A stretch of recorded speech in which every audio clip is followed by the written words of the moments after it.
Hey, what's up, everybody? It's me, Amelia Lady B, and welcome back to my channel, Millennial and Menopause, for another episode of the Hot Flash Chronicles. If it's your first time visiting me, go right ahead and subscribe. Don't forget to click on the notifications button so that you'll know the next time I post. So today's topic is going to be about becoming your own advocate. And that's being an advocate in the doctor's office. A lot of times we don't really know what to say in the doctor's office. So I want to discuss how you can become your own advocate. Stay tuned. On my channel, I discuss a lot about reproductive health issues, typically around surgical menopause as well. But I also talk about endometriosis as well. So if you're not familiar with who I am, you can definitely go ahead, check out my previous videos so you can hear about my story with endometriosis. And so today's topic is about becoming your own advocate. And the reason why I feel like this video is much needed is because often we don't know that we can be our own advocate. We don't know that we can fight for ourselves when it comes to what doctors have to say.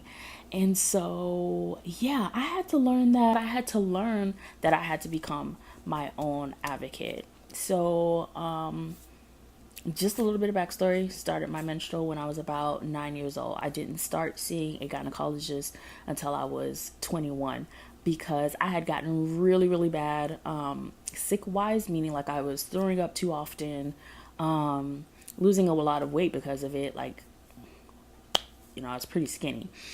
My cramps were really, really debilitating. I was in college at the time, so it was really interfering with my everyday life. Not that it wasn't before, it was, but I was just managing. But at this point, I don't know, but it just got really worse. But I found out what happened and why, because I ended up having a cyst. I had to have some cysts removed and a lot of tissue, a lot of, adenomyosis I had as well. So it's a lot of growth that needed to be removed. So my first time going to the gynecologist, not necessarily knowing what to expect, my aunt did explain to me, what happens. I know at 21 you should think you would know, but I didn't. So wasn't sexually active. So went in, had my exam, whatever. I screamed, hollered, kicked the doctor, all that jazz. So that, I'm gonna say I was with that doctor for about 3, maybe 2 years. I'm gonna say about 2 years. And it's not to say that he wasn't good. He was good, but he wasn't really familiar with endometriosis. Okay, he really wasn't familiar. He did his best as far as treatment. I ended up doing the Lupron shot for 6 months after I had my first surgery, and then he put me on birth control pills. That's pretty much all he could do. And so I kind of just dealt with it, right? So when I ended up moving back home, I was in Jacksonville, Florida. I ended up moving back to Hollywood, Florida, and visiting other doctors. So I wrote down what happened was because I didn't have all of my medical history, and I knew I was going to a new doctor and I wanted them to be updated. And I know that they can get the information from the doctor, but at the same time, I wanted to know, I wanted to be aware of what was happening. So I would write down, I had a little book, and I would write down all of what happened to me when I was in Jacksonville. And then when I had my consultation, I remember the first doctor I visited, it was a woman. I had my consultation, I'm sitting in the office, and I open up my book. And I start explaining to her, you write stuff down on the sheet, the form. But I also started talking to her about what happened, and I'm like reading from my book. And she's like, oh, you wrote everything down. I was like, yes, I did. And I have a lot of questions for you as well. And so I wrote down questions that I had. I had questions for her, and I would ask her the questions, and she would see me writing. And I could tell that she was kind of getting a little like unnerved. And she was like, I said, yes, this is for my record. I need to, I'm asking you some questions and I need, some answers. She did an exam on me and she was like, okay, so we're going to do some blood work and we're going to check out, do this pap smear and see what happens. I said, well, endometriosis doesn't show up on a pap smear. So, is there any other exams that I can get to, for you to examine me, like to check me out? And she was like, no. She was like, we have to do a standard pap smear first and then determine if there's any need for further examination or treatment. And I was like, but endometriosis doesn't show up on a pap smear. I'm like, all my pap smears have been normal. So I don't understand. So she was like, well, typically for endometriosis, you can be, because you're having bad cramps, it's a hormonal thing. So you can get birth control pills. And I'm like, well, I've been on birth control pills for about 2 to 3 years. I think at that time, about 2 to 3 years. And I said, they don't work for me. And it's like, well, what brand did you try? So I told her the brand that I had. And she's like, well, we could try a new brand. And I was like, okay, they don't work. So I would really like to, I don't know if there's any other things, any other treatment, so you don't know. And she just kind of like looked at me and I was just like, okay. And after that visit with her, I didn't see her again. So the next doctor I went to was a male, and he pretty much told me that birth control pills are an adequate treatment for endometriosis, and that also once I start having children, it'll be okay because the tissue will come out during birth. And I said, oh, now me, because, I don't know. I'm not a physician. You try to think like they know what they're talking about. And I was just like, oh, okay. So I got to wait till I have kids or whatever. And I'm just thinking, oh, I guess so. And I said, but the birth control pills still don't work. And I feel like there's something wrong. Like there's just more. So there's no other treatment. There's no other, there's no other things. And he's like, well, I could prescribe you ibuprofen, 800 milligrams of ibuprofen, because he asked me what I take, and I told him I'm taking up to about 800 milligrams of Advil, and I switch between Advil and Motrin, whatever. He's like, okay, well then I can go ahead, I'll prescribe you a prescription for 800 milligrams of ibuprofen, and that'll just help you with your pain management. Okay, didn't see him again. Went to another doctor. He was absolutely rude. This next doctor, another guy, he was absolutely rude. And, looking back, it's like almost like I just want to take your medical license. But I didn't. But he was just really rude and told me that, oh, just because you had a chocolate cyst, or just because you had a cyst doesn't mean you had endometriosis. But I'm telling you that I was diagnosed with endometriosis. You didn't even take the time to get my medical records from my previous doctor. So how are you telling me when a doctor diagnosed me with it? And I'm telling you what my symptoms are. He's like, oh, that's just bad cramps. Women get cramps. That's what happens during your period. And I was just like, okay. After I left him, I didn't go back to him either. And to be honest with you, I hadn't seen a doctor after him. That was the last. After those 3 doctors, that was the last doctor I saw for about 7 years until I found my current doctor. Yeah. So, which brings me back to the topic of being your own advocate. We don't know. Like, we really don't. We're the patient. We know our bodies. Here's the thing, though. We do know. We know our bodies. We know what we're feeling. We know how we know how it impacts our daily lives. And so no doctor can tell you how it impacts your daily lives. And So what I mean by being your own advocate is really asking the tough questions, really doing a lot of your research as well. There's quite a few organizations out there for women with like different reproductive health, so not just endometriosis. There's resources and associations for endo, for PCOS, for fibroids, for ovarian failure, for ovarian cancer, and adenomyosis. But with adenomyosis, PCOS and endo are typically associated with both of those. So on either one of those, through either one of those associations, they do talk about adenomyosis, because you can have all of those diseases at one time. So for myself, endo, adenomyosis, and fibroids. I had fibroids. None of my medical records say polycystic ovarian syndrome. They don't say PCOS, but I will tell you I had a lot of cysts develop. And between the cysts, the endo, the fibroids, and the adenomyosis, that's what caused all of my really severe pain, and especially me vomiting.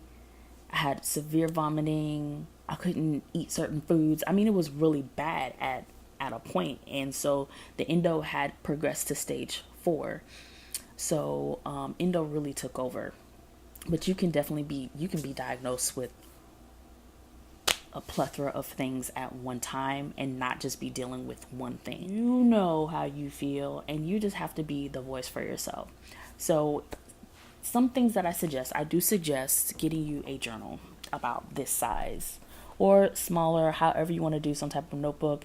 If you're more techie electronic, go ahead and use your phone, and you can do like your own little notes of your symptoms.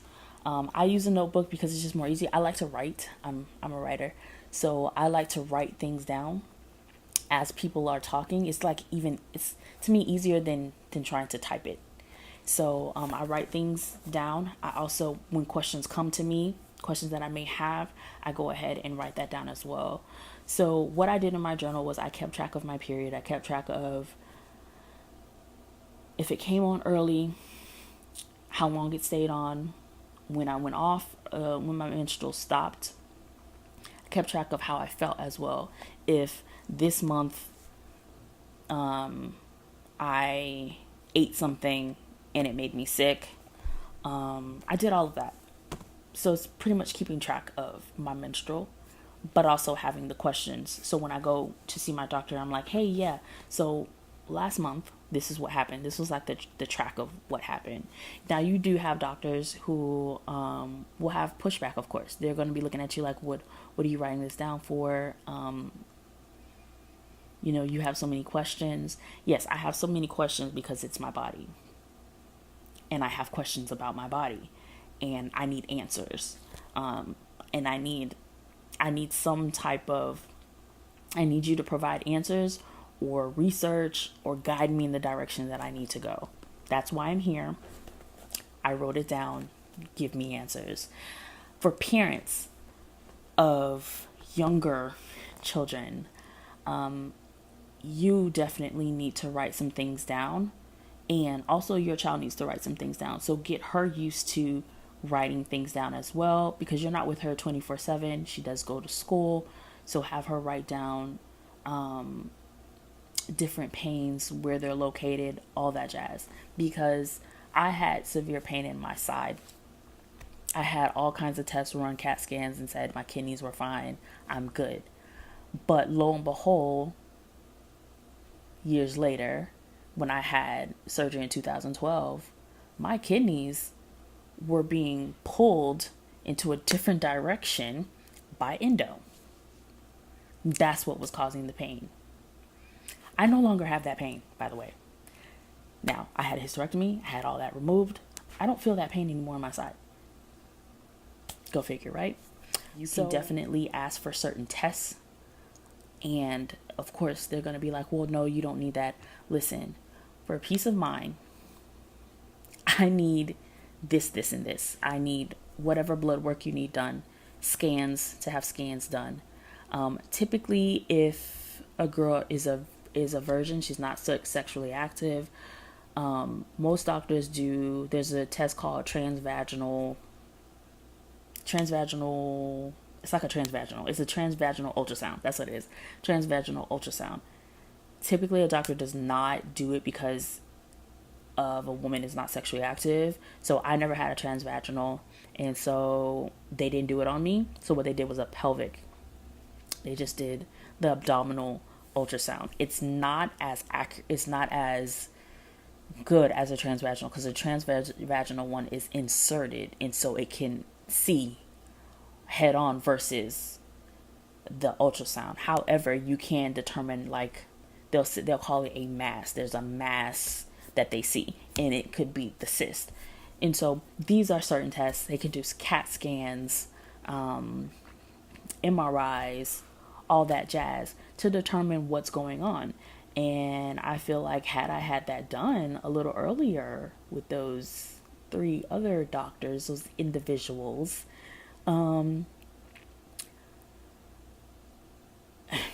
maybe the outcome could have been better, you know?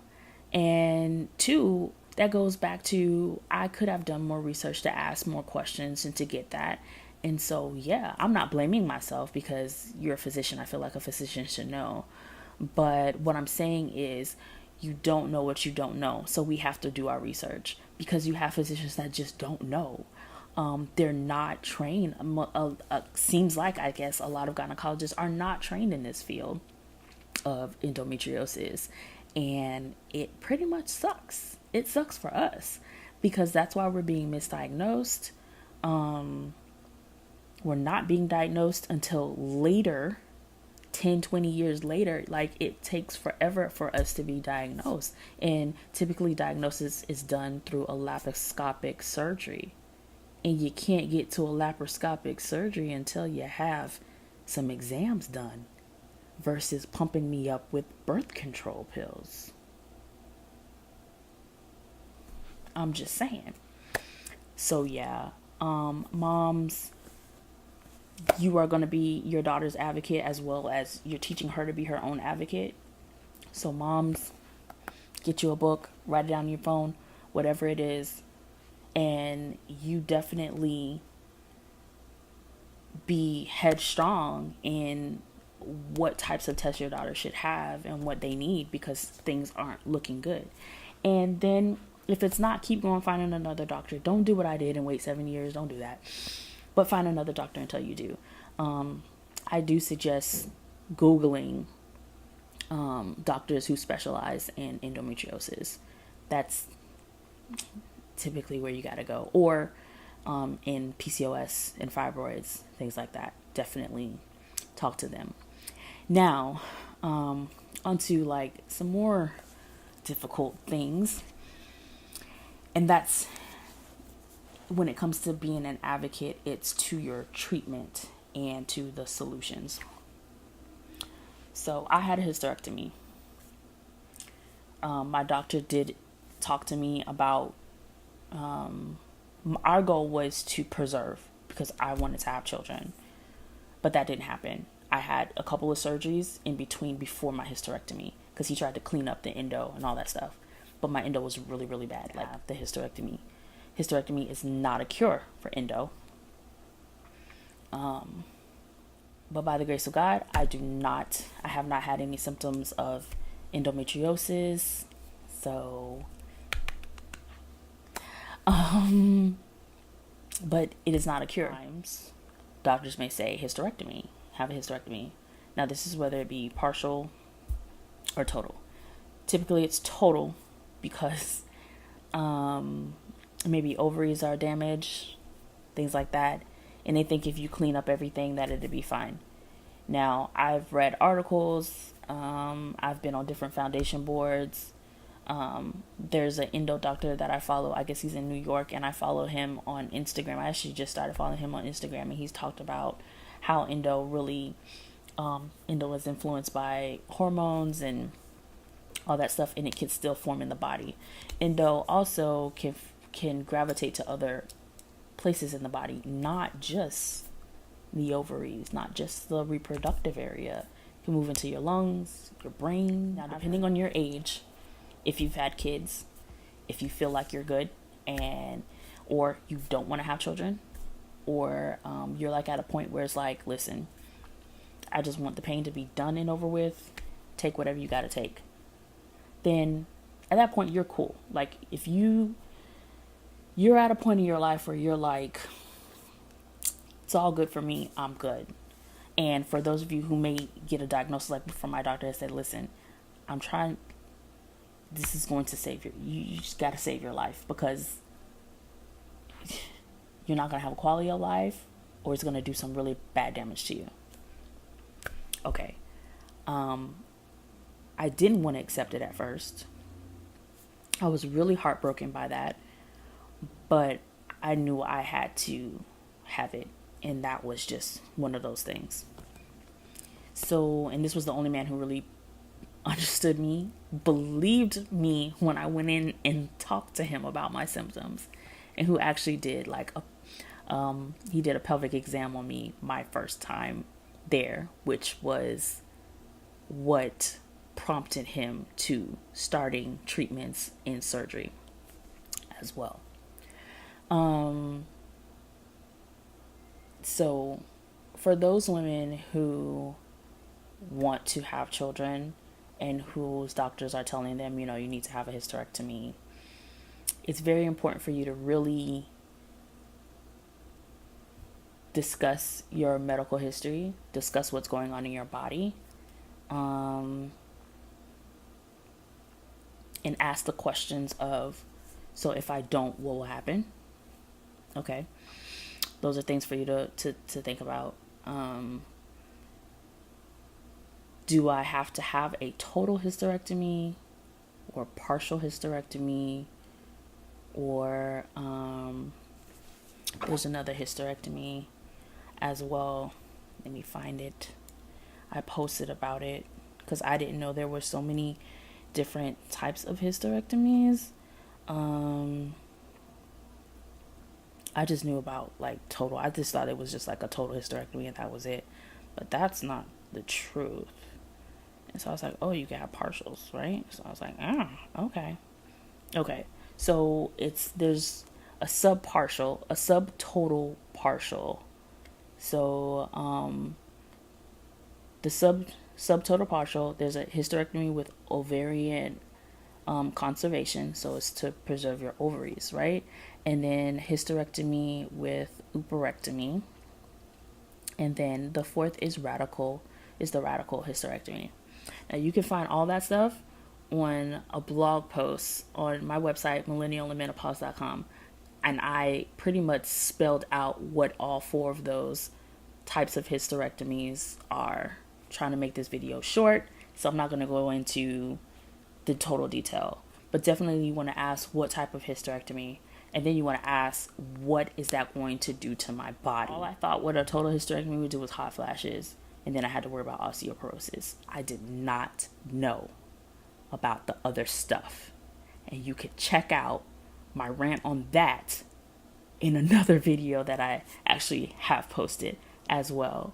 But for serious though, you want to ask questions about the type of hysterectomy and what it's going to do to your body. What can you expect post-hysterectomy? Your chances of having children. You want to ask questions about your ovaries. Do you at least have healthy ovaries that are producing eggs that you can possibly freeze? Those are questions you want to ask, because then that will give you another option to having children. So you may want to do surrogacy. Ideas in your head, your dreams, your goals, your hopes, your aspirations, or to give birth, you definitely want to ask the questions when it comes to your body. It's your body. So you definitely want to ask the questions. You don't want all the power to be in your doctor's hands to say, oh, you're having this and that's final. No, it should not be final. It should be something that you ask. And if you have the time, if you can get a second opinion about you having a hysterectomy. Make sure to get all of your medical records, get all your scans and all that stuff done. Get all that, no, not all the stuff done, but get all the scans and everything that you had from previous hospitals or doctor's offices. Get all that information and have it sent to another doctor and get a second opinion and see what happens. I mean, there's nothing wrong with second and third, sometimes fourth opinions, but you want to do whatever you can for you. It's all about you at the end of the day. It's all about you. And so you want things to work out for you. You want to make sure that you're okay, that you're living your best life. Okay? So most definitely be your own advocate in every which way that you can. Parents, husbands, boyfriends, whoever you are in a person's life. Be an advocate for her, as well as she's going to be an advocate for herself, because there's going to be days where she breaks down and she can't advocate because she's tired. She's sick and tired. So sometimes she's going to need that support system for you to be that advocate. If you are a parent or a loved one in her life or a friend, be an advocate for her as well. I didn't really have any advocates in my life. For me at doctor's offices, it was just me. But having support, I think would have made my blow a little bit less rough for me. But at the same time, we don't always have physical people, with us. I did a lot of praying. I have much faith in God. It was shaken at some point because I had to have the hysterectomy. But, it worked out for me. And God really provided for me. And here I am, post-hysterectomy, 4 years later. I can't say that I'm altogether great, but I'm making it.